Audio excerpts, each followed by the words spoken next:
Une merveille et une surprise donc pour les Iraniens.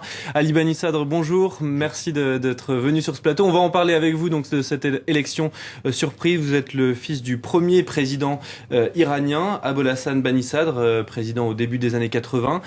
D'abord, à vous qui êtes iranien, comment accueillez-vous cette nouvelle personnellement ? Alors moi j'en tire plusieurs enseignements majeurs. Le premier qu'on peut en tirer, on voit que le candidat qui était soutenu par le guide suprême, qui était l'homme de confiance, l'homme des négociations nucléaires, a obtenu à peine 11% des voix. Donc c'est un désaveu pour le guide lui-même, puisque son candidat fait un score ridiculement bas. Le second enseignement qu'on peut en tirer, c'est qu'on a la preuve que les élections d'il y a 4 ans avaient été volées, puisque quand on regarde le rapport de force à l'intérieur du régime entre les réformateurs et les conservateurs, on voit clairement que le rapport de force est en faveur des réformateurs, et le vote d'aujourd'hui en est une bonne preuve. Un dernier élément également, c'est que le guide, cette fois, alors soit parce qu'il ne pense qu'il n'a plus le pouvoir de le faire ou qu'il n'a pas envie de prendre le risque de le faire, n'a pas voulu changer le résultat des élections. En tout cas, d'ailleurs, il salue à l'instant l'élection de Rouhani. Donc cela se traduit aussi un rapport de force avec le peuple. Ce qu'il a osé faire il y a 4 ans, là, visiblement, il n'a pas osé le faire. Et un dernier point, peut-être, c'est aussi un point positif pour lui. Il a peut-être compris que son régime est à bout de souffle, parce que depuis 30 ans, ils ont appliqué une élimination successive. Donc ils ont commencé par ceux qui poussaient les forces démocrates. Puis ils ont éliminé les pragmatiques ou les modérés.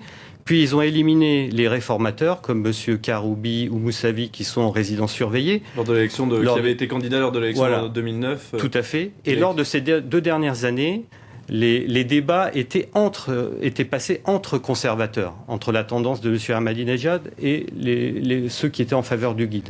Donc il a voulu recréer un espace politique et c'est ce qui, à mon avis, il a réussi en ce sens, puisqu'il remet dans le jeu politique les réformateurs qui n'avaient pas quitté le régime. Alors qu'est-ce qui, selon vous, au sein de la population, explique ce choix ? Quels sont les facteurs qui ont peut-être été décisifs dans le choix des électeurs ? Alors, l'élément décisif est la situation économique iranienne, qui est dans un état catastrophique, avec une inflation galopante, un chômage qui laisse toute une jeunesse totalement désœuvrée, qui n'a pas d'autre choix que d'essayer de quitter le pays. Tout ça essentiellement dû à une situation de sanctions de l'Occident contre l'Iran, et il faut pas le négliger, sanctions internationales liées au programme nucléaire iranien, et également une situation de risque de confrontation militaire avec l'Occident. Donc, les Iraniens, M. Rouhani avait porté, entre guillemets, une conciliation entre l'Iran et l'Occident sur la question nucléaire durant la présidence de M. Khatami. Et donc, je pense qu'ils ont porté ce crédit à M. Rouhani d'essayer d'assouplir ces sanctions internationales pour redonner de l'air à l'intérieur du pays. Alors justement, on va s'arrêter un petit peu sur la figure de Hassan Rouhani.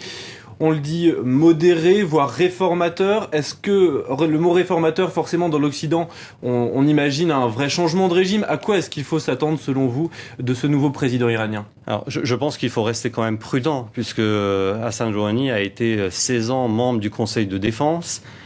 Il ne s'est jamais opposé au guide suprême. Mon analyse est qu'il ne faut pas s'attendre à des changements majeurs ou structurels du régime iranien.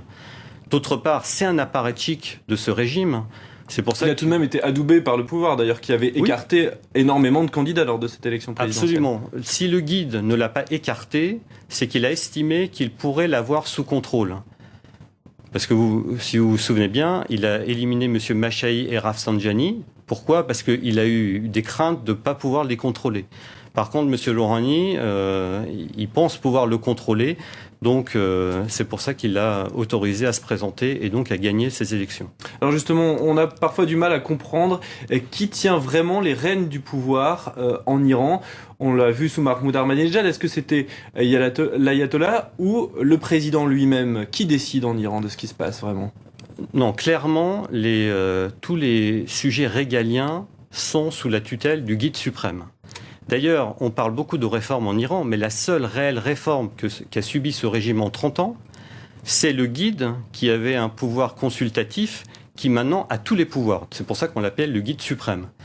Donc le pouvoir du président est, je dirais, comme un Premier ministre en Occident, assez limité vis-à-vis d'un président qui, lui, serait adoubé par la population. Donc il va forcément essayer un compromis avec l'Occident sur la question du nucléaire, mais il ne faut pas non plus espérer un changement décisif en Iran.